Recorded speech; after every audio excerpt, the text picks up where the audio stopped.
really interesting debate, and we've just been hashing this out in the advert there and have slightly different takes on it. But cash-strapped councils across the country are sitting on a treasure trove of artwork, only a third of it currently on display to the public.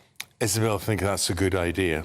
What? You think that's a good idea? I don't think we should be selling off all of our cultural heritage because our finances It's have been not mismanaged. our cultural heritage. Otherwise, we could just I stick tell you what our everyone in a cultural porta cabin. heritage is. It's about keeping libraries open or filling potholes or doing the things that councils should be doing, not sticking artwork, or most of its photographs are paintings of former mayors. Well, that won't have much value, but the stuff that's of value, I think, should be held in great regard and shouldn't be sold off because they've mismanaged their finances. That's my opinion. Taxpayers Alliance How many town halls have you been in? I have been, and I've looked at the walls and thought, what a waste. Yeah. That my tax money, my, what is it, local authority money, is going on that. What a lot of rubbish. Anyway, we've got Elliot Keck here. Elliot is head of campaigns at the Taxpayers Alliance. So, Elliot, there is pressure on councils to cash this stuff in. Yeah, I think pressure, particularly from us, because I think it is outrageous that only 28% of an art collection worth somewhere around £1.5 billion, albeit we're not entirely clear because a lot of councils don't know the value of their art collection or won't provide that value. And only 28% of that very, very large, very expensive collection is actually available to the public, to taxpayers, to residents, for people to see. So I think they need to look at that chunk that they're not putting on for the public and start thinking, OK, is that really an appropriate use of taxpayers' Elliot, I money? mean, you could say that about any art gallery. You could go to the National Gallery or the National Portrait Gallery and say only a third of their collection is on display. That's normal. And I do think you probably, I don't know, maybe underestimating you, but have a background in finance.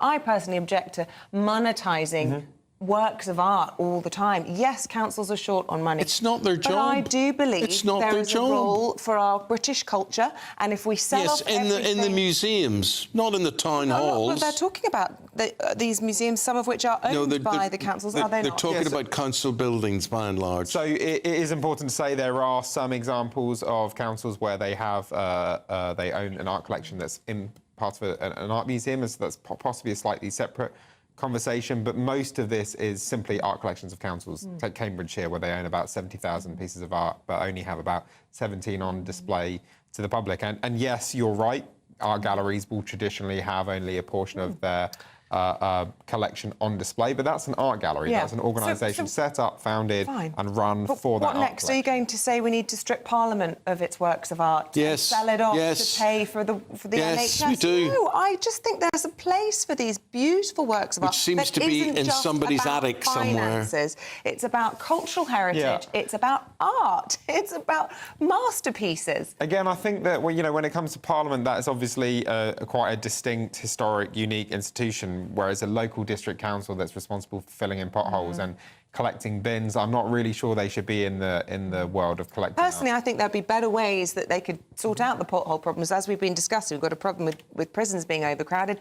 Get people out there sorting out the potholes. We don't have to sell off our artwork. Do we want to be in communist Russia or China and be in porta cabins without any beautiful works of art from hundreds of years ago, which is part of our rich heritage in Great Britain? Well, I think, listen, your communist countries probably weren't great at filling in the potholes, and I think, likewise, if you drive down Britain's roads at the moment, they're absolutely covered in potholes. I think people's bins aren't being collected. There's an absolutely cascade of problems that are growing in local councils, and it concerns me the number of staff that they must have that are there to manage these art collections. Art collections are not easy things to manage and maintain, and I find it very, very concerning that such a small percentage of an art collection worth £1.5 billion is on display to the public.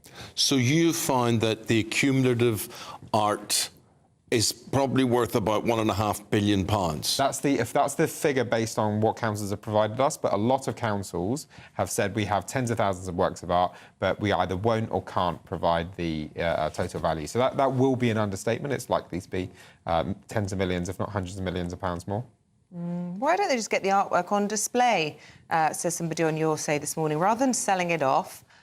Get out and put them out on display. I think that's a reasonable compromise. I think town halls, can be illustrious places, and having a few works of art is not. I'm not against that. And if there was a mayor that's been around for decades, painted by the local artist, I think that's fair enough. But we are talking about the average art collection is £8.7 million. That's a pretty hefty art collection. We have one council, Durham Council, that has 500,000 works of art. That's the same as the Louvre in Paris in quantity, if not possibly in quality. Many of these councils have art collections way bigger than, for example, the National Gallery in London. But Elliot, what can people actually do about that? Because if I was presented with the facts and figures on my local council, I would want to go down and speak to someone and say, what are you doing with this stuff?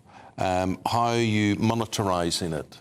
Well, I think that's a very good idea. They should, residents should call up their local councillor, email their local councillor and say, why on earth is only 25% of my local district council's art collection on display? I think that would be a very good step.